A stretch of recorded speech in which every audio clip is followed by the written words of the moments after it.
Assalamu alaikum and welcome back. So now let's discuss about the connectives in depth. Okay, we have just covered the introduction to the topic. We have covered the conjunctions as well with their definition, types, examples, and also I have provided you questions to solve as well. So yep, welcome back again with another one.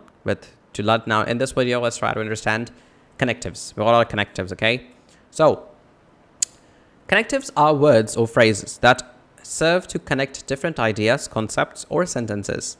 They are used to show the relationship between different parts of a text and to create coherence in writing. There are several ways that connectives can be used to connect ideas or concepts. Now, before I get into the examples, I have to tell you something that a lot of these conjunctions are actually a lot of these connectives are also used as conjunctions, usually from the third type, the subordinating conjunctions. Also, a lot of them are from the family of discourse markers as well, which inshallah we will discuss, so don't worry. Okay, addition. Now let's talk about the first one, addition. Now when I have to add something to my sentences, okay, all right, I hope you can hear me clearly. Let me just check my microphone. Yeah, it's working flawlessly. Perfect. So now see, when we have to study the conjunctions, the connectives, okay, when we have to add something to our sentences, okay, so in that particular instance, connectives such as and, also, moreover, furthermore, in addition are used to add information or ideas to a sentence or a paragraph. For example, John loves to play basketball and he also enjoys playing soccer. I can also say this way that John loves to play basketball. In addition to that, he also enjoys playing soccer. So I can, let's say, interchangeably use conjunctions over here. Now, when we discuss about the contrast, acha beta, the contrast means that something opposite to that, okay? Something completely in another angle to that. For example, connectives such as but, however, nevertheless, although, and despite are used to show contrast between two ideas or concepts. Before I go any further, let me tell you something that, see, why we are learning so many different words to describe one thing.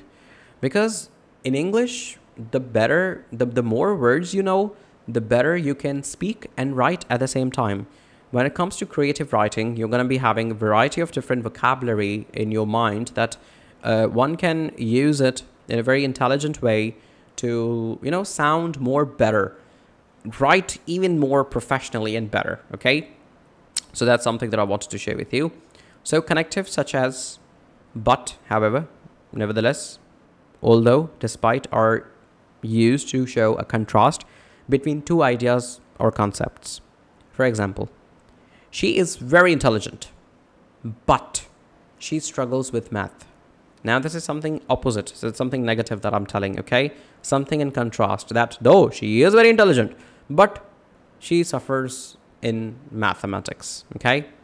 Cause and effect. Cause and effect means to show a result of something, cause, effect of something. For example, connectives such as because, since, as a result, consequently, and therefore. Consequently word comes from the word consequence, like for example, a result of something, okay? And therefore are used to show the relationship between cause and effect. For example, he didn't study for the test, so he failed. So he failed. Well, at this place and the place of so, I can use, for example, therefore. Therefore would be the right conjunction to use here. So he didn't study for the exam, therefore he failed. I can also use the word since in the very beginning. Since he didn't study for the test, he failed. Because of that, he failed. Since he didn't study for the test, he failed. Now, the time, about the time. So about the time, I'm going to use something like that. Excuse me. Connectives such as firstly, secondly, then, finally, meanwhile are used to show the order of events or ideas. that when exactly that thing took place. Okay, when I'm supposed to use these types of conjunctions, that means these types of, sorry, not conjunctions, connectives, sorry, I'm going to correct myself here, sorry for that. So I'm actually going to be showing that in what different times these things were, you know, taking place and happening. For example, for instance,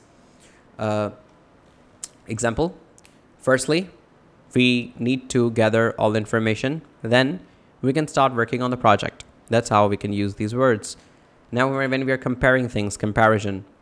So connectives such as similarly, likewise, in the same way, and compared to are used to compare two ideas or concepts. Now here what is happening? Comparison is happening. I'm comparing two different things together, right? For example, both Mary and Jane love to read. Both Mary and Jane love to read. All right, until here it's very clear. Similarly, they both enjoy going to the movies. Similarly, I'm comparing the situations. You know, they like to, you know, read. And similarly, comparing another idea with that, they also enjoy going to the movies, watching the movies, okay? So overall, I can say, if I have to conclude this topic, that overall the connectives play a crucial role in creating a clear and coherent piece of writing by showing the relationship between different ideas and concepts. So see, you can be only a coherent speaker and a coherent writer when your sentences are connected with each other. Connected by using different conjunctions or connectives. Okay, it shows that the student has written in such a beautiful and a great professional way that the ideas that student wanted to share here are actually connected with one another. Okay, hope it's clear. Now connectives examples. Okay, now let's get into the examples. In addition, here are the following sentences. I love to hike and I also enjoy camping. In addition to playing the piano, he also sings in a choir. Moreover, the study found that exercise can improve mental health. In contrast, here are the sentences for the contrast. Pause the video, read them for yourself, and you can, by the way, write your own examples down in the comment box as well. Now, let's read something for the cause and effect as well. Now, cause and effect. Number 1, because it rained heavily last night, the roads are flooded. Since he had to work late, he missed the concert. See, I can use the connective since, because, and therefore in the very beginning as well. Since, therefore, we need to start preparing for the upcoming exam. Now, here the word therefore is not used directly. Actually, a sentence before that must be there to actually connect this cause and effect with this one. Now we have something for the time as well. For example, meanwhile, then, firstly, pause the video, and then try to read it, and then write your own examples as well. Then we are having comparison, okay, where we are actually comparing two different ideas together. Okay, so pause the video, read it out yourself, and try to make your own sentences and put down in the comment section. Now, here's a short quiz for you, that what you have learned so far. Now choose the appropriate connective, addition, for example, addition, from contrast, cause and effect, time, or comparison to complete the following sentences. Number 1, we need to complete the research before we can start writing paper. Now here, first identify the connective over here, then try to answer that whether that is related to comparison, cause and effect, addition, contrast, or time. Number 2, the team worked hard to meet the deadline. The team worked hard to meet the deadline. So pause it, try to solve it, that what is being happening and what is the connective used over here. So over here, so you have a lot of examples given over here, so you just can pause the video and try to solve it. So let me stop here from 1 to 5. Now from 6 to 10. All right, everybody, thank you so much for watching this video as well. Like I always say, subscribe, like the video, comment on the video, and yep, it helps a lot to the channel. Share this video with your friends and family, and yep, see you in the next one.